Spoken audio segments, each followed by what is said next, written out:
Hi everyone, good morning and welcome back to my channel. कैसे हैं आप सभी?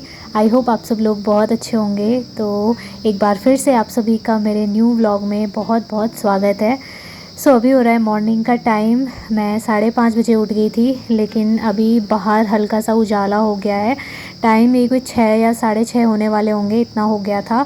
तो बाहर ना बहुत अच्छा मौसम हो रहा था। मैंने सोचा आप लोगों के साथ में थोड़ा सा वीडियो शेयर कर लेती हूँ। और अब हमारे पहाड़ों में सुबह के टाइम पे ठंड होने लगी है।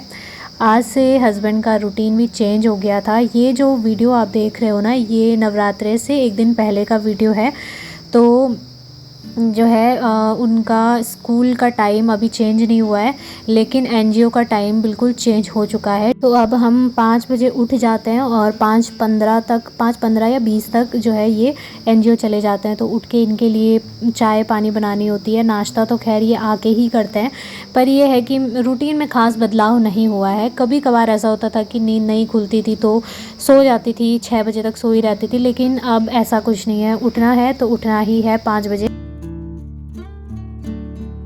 तो अभी मैं वीडियो स्टार्ट कर रही हूँ ब्रेकफास्ट के बाद से। आज हम लोगों ने जल्दी नाश्ता कर लिया था। सुबह 7:30 बजे के करीब हमारा नाश्ता हो गया था। आज 2 अक्टूबर का दिन है, गांधी जयंती है, तो इनके स्कूल में प्रोग्राम था। इस वजह से इन्हें स्कूल में जाना था, तो जल्दी जल्दी कर रहे थे। सुबह मतलब इनको ना 7 बजे के आसपास वहाँ जाना था। तो हमारा काम भी जल्दी हो गया था, नाश्ता भी जल्दी हो गया था।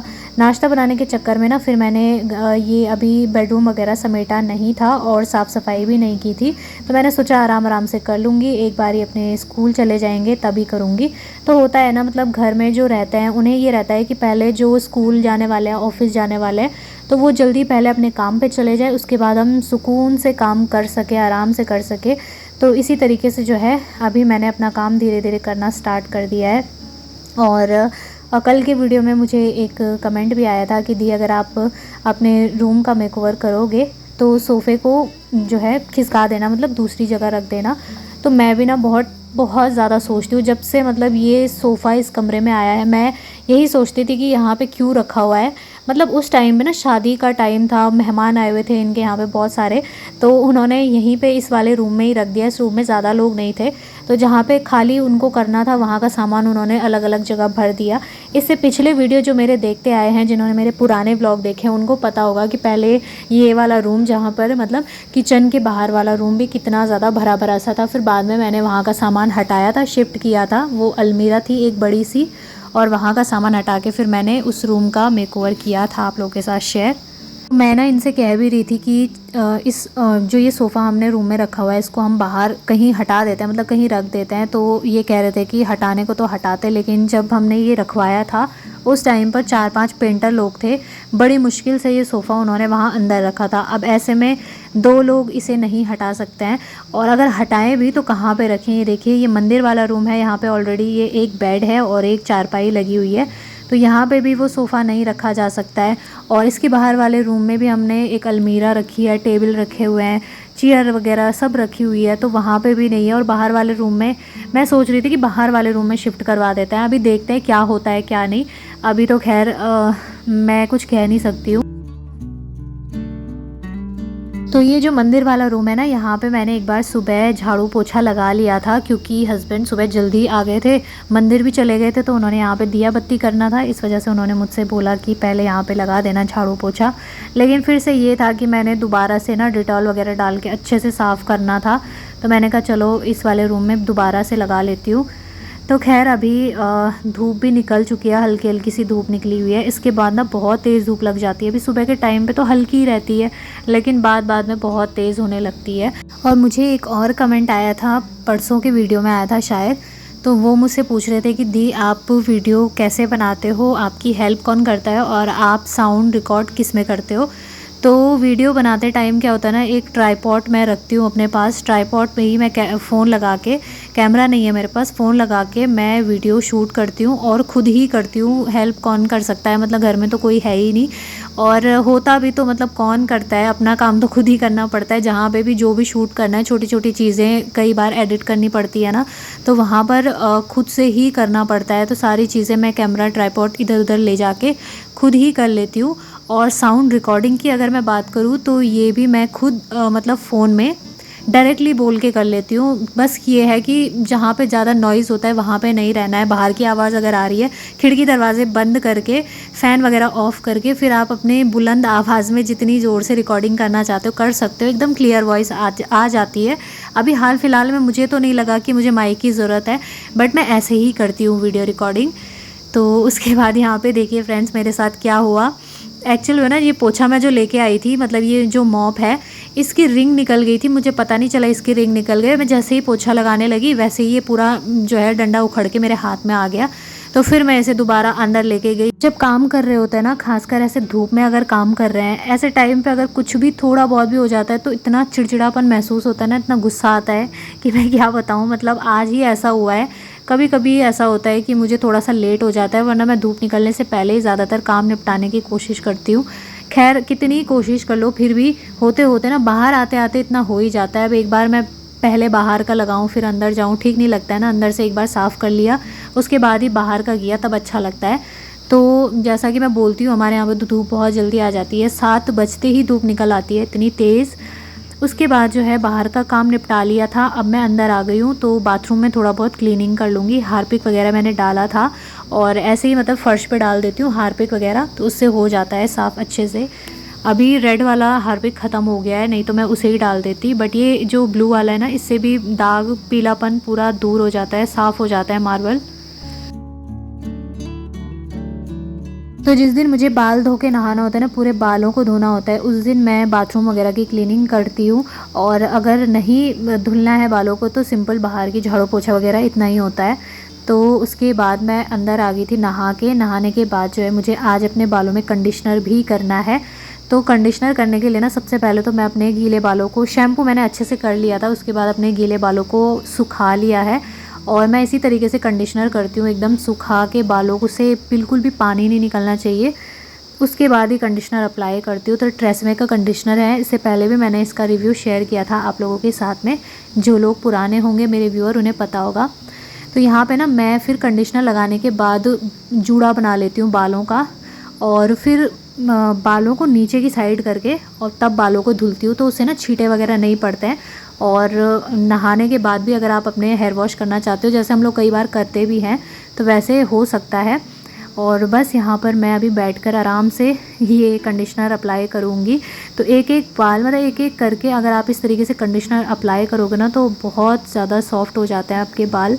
मैं तो खैर बहुत ज़्यादा टाइम हो गया, 2-3 महीने से ऊपर हो गया होगा मैंने अपने बालों में कंडीशनर नहीं किया है। तो बस उसके बाद जो है कंडीशनर वगैरह मैंने लगा लिया था और 15-20 मिनट तक रहने दिया मैंने उसे। उसके बाद मैंने अपने बाल धो लिए थे। तो फिर से मैं अपने बाल जो है जूड़ा बना लिया है, नहीं तो खाने में बाल गिर जाते हैं और फिर अच्छा नहीं लगता है। तो आज हस्बैंड की छुट्टी जल्दी हो गई थी, क्योंकि वैसे तो देखिए छुट्टी रहती है सब जगह, बट प्रोग्राम था ना, इस वजह से थोड़ा जल्दी छुट्टी हो गई थी, 12:30 बजे के करीब। आज मैं हमारे पहाड़ों का फेमस थिचौड़ी बना रही हूँ। आलू की थिचौड़ी बनती है हमारे यहाँ पे। तो सिलवट्टा तो उधर वाले किचन में रखा हुआ था, वहाँ पे मैं गई नहीं।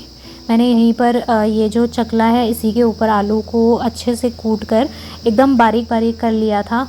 और बहुत टाइम के बाद में बन रहा है ना, तो हस्बैंड को बहुत अच्छा लगा। और इस तरह से ना, जैसे थोड़ा बदल बदल के हम लोग लंच, डिनर और सुबह का ब्रेकफास्ट करता है ना, तो हर चीज़ खाने का इक्वल मन करता है। वरना तो डेली डेली दाल बने, मुझे तो बहुत बेकार लगती है डेली डेली दाल। तो 2-4 करेले भी हो रखे थे खेत के, वो भी मैं ले आई हूँ। और ये छोटे छोटे जो चेरी टमाटर जैसे होते हैं ना, छोटे वाले, तो इनको भी मैंने काट लिया है। यहाँ पे मैंने प्याज लहसुन डाल दिया है। उसके बाद अब मैं टमाटर डाल दूँगी। और साइड में मैं सब्ज़ी की तैयारी भी कर रही थी, करेले की सब्ज़ी बनाऊँगी। तो आज का खाना इनको बहुत बहुत ज़्यादा पसंद आया था, कह रहे थे बहुत ज़्यादा अच्छा हो रहा है। वरना होता है ना, जैसे दाल दाल खाओ आप आज भी, कल भी, परसों भी, तो मन ऊब सा जाता है। और अगर इस तरह से कुछ डिफरेंट चीज़ें बना के खाओ ना, तो अच्छा भी लगता है। और ख़ासकर हर किसी के यहाँ का, हर किसी के गाँव का अपना अपना कोई व्यंजन होता है, कोई पारंपरिक खाना होता है पुराना। तो उसी हिसाब से अगर बनाए ना, तो सभी को पसंद आता है। जैसे हमारे यहाँ पे तो यही चीज़ें बनती है। तो बस यहाँ पर मैंने करेला भी काट लिया है और मैं तवे में ही इसकी सब्ज़ी बनाऊँगी। तो एक कमेंट आया था मुझे कि आप तवे पे सब्ज़ी बना रहे हो, तो मुझे नहीं पता उन्होंने किस हिसाब से कमेंट किया, बट तवे पे ना मुझे अच्छा लगता है, क्योंकि थोड़ी सी सब्ज़ी बनती है, बहुत ज़्यादा वेस्ट नहीं होती है। और आयरन का तवा है, तो जाहिर सी बात है लोहे की, थोड़ा सा आयरन के गुण भी आ जाएंगे और खाने का स्वाद भी बढ़ जाता है। तो आजकल तो मतलब नॉर्मल ही हो गया है, लोग तवे पे तवा पुलाव बना रहे हैं, तवे पे बहुत सारी चीज़ें बना रहे हैं, एक से एक चीज़ें ट्राई कर रहे हैं। तो सब्ज़ी बनाने में मुझे नहीं लगता कोई हर्ज है, थोड़ी सी ही बनानी है, 2 लोगों का खाना है, उसके लिए क्या मतलब कढ़ाई निकालो, कढ़ाई में बनाओ, उससे अच्छा मैं इसी में फटाफट से बना लेती हूँ। तो मैंने यहाँ पे दूसरी साइड में प्याज टमाटर वगैरह पकने के लिए रखे हुए हैं, और इधर तवे के लिए मैंने थोड़ा सा टमाटर काट लिया। इसमें मैं प्याज नहीं डाल रही हूँ, इन्होंने मना किया था कि करेले की सब्ज़ी बनाओगी तो प्याज मत डालना, बस टमाटर से ही हो जाएगा।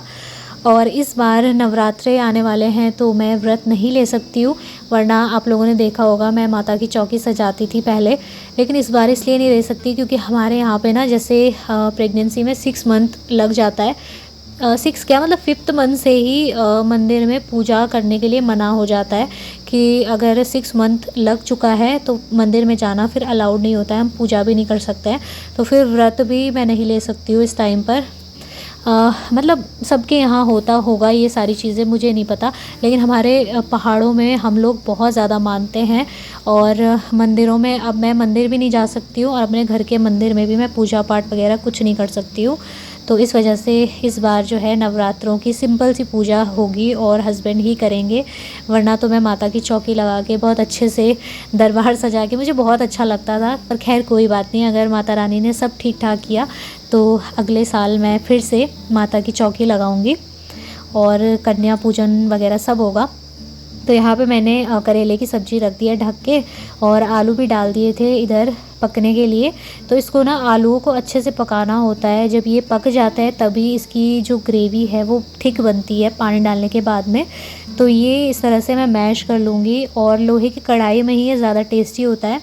वैसे तो मैं सारा खाना लोहे की कढ़ाई में ही बनाती हूँ, एक मैंने सिल्वर की रखी हुई है, उसमें बहुत कम बनता है क्योंकि वो ना एक तो उसका बस फ़ायदा इतना ही रहता है कि उसमें सब्ज़ी काली नहीं पड़ती है, लेकिन जो स्वाद है ना उसमें नहीं आता है, मुझे अच्छा भी नहीं लगता।